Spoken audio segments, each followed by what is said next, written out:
Hi, my name is Robyn Fisher, and I am the rabbi at Beth in South Dade. In this week's Parashat, Tetzaveh, we find a great emphasis on the clothing of Aaron, the high priest, and his sons, the priests, who were charged with performing the rituals in the Mishkan, the sacred space of the Israelites during their travels throughout their 40 years in the desert. The Torah instructs them as follows: Ve'asita bigdei kodesh le'aharon achicha, lekavod u'tiferet. You shall make sacred clothing for Aaron your brother, for honor and for glory. It gets us thinking about the importance that clothing plays in our lives. Coming off of my son's wedding just a month ago, I can attest to how much energy I poured into finding just the right dress as the mother of the groom. Until I landed on the perfect choice. They were either too sparkly, too black, not special enough, not modest enough. Didn't really have a vision for what I wanted to wear. But deep down, there was a message that I wanted to convey. It just took a long time to figure out just what that message was. We all go through some of this process when we decide what we want to put ourselves or how we want to put ourselves out there in the world every day. Maybe not to the same extent, though. Clothing, whether in ancient days or in the year 2022, has the power to change us and others with whom we come in contact. Our society establishes appropriate clothing for certain occasions, like at a formal wedding, at a synagogue prayer service, or even at a picnic in the park. Each occasion necessitates what people expect us to wear and how we will be received. There's also a designated clothing for professionals that sets the intention for the work and respect for their expertise, like a rabbi's talit and yarmulke at a prayer service, a policeman in his line of duty, or even a doctor's scrubs for a medical procedure. In the case of professionals, there's usually a practical reason for their clothing, as well as symbolic ones that can influence their behavior and that of others.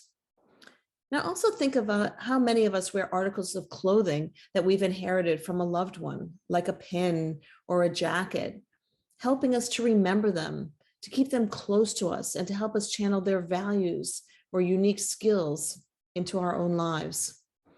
As servants of God, we read in our parasha that the ancient priests were prescribed to wear very distinct articles of clothing, such as a breastplate with 12 stones and the names of each of the 12 tribes of Israel, literally worn on the heart of the priest. It was to remind him of those he serves and those who came before him. It served also to instill humility and as a reminder to be intentional with his divine duties in the service of God. The high priest also had to wear a pure gold headpiece called atzitz that hung from the turbans that had the words "Holy to God" engraved on it, and it was to be worn at all times. Although this sign doesn't confer any special powers on the high priest, Rashi clarifies that wearing "Holy to God" at all times helped the high priest to be focused on the words and its implications and his role in expediting his holy obligations.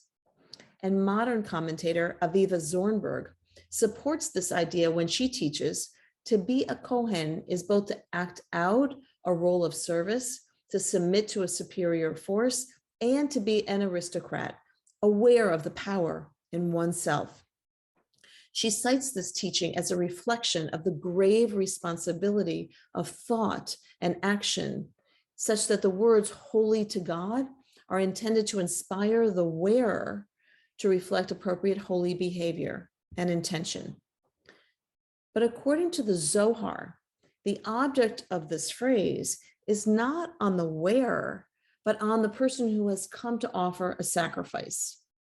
When a person comes before the high priest, if the "holy to God" is reflected onto the face of the person standing before him, then that person was considered righteous.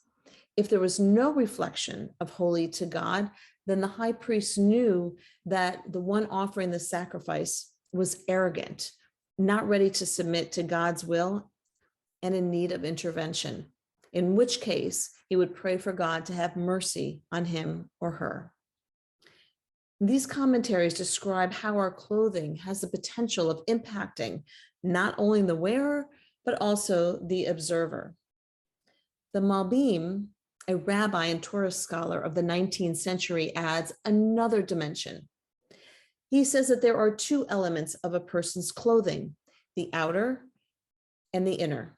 The outer clothing expresses part of the person's personality and identity, but there is a deeper level of clothing too, and that is the soul's clothing, reflecting the deep characteristics of a person. The goal, says the Malbim, is to have our soul's garment match our outer garments to communicate who we are, what we believe, and what we value to the world.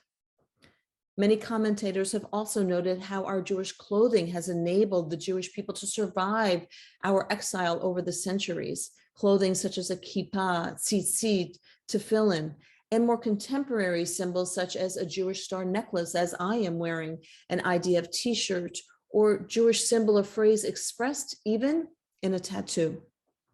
They serve as reminders of the physical expression of our values and priorities, as well as proclaiming our pride and sense of belonging to our eternal tribe.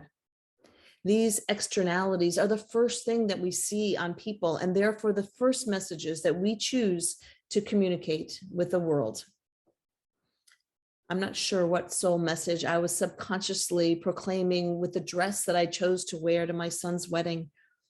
Perhaps it was a combination of joy, femininity, pride, and confidence.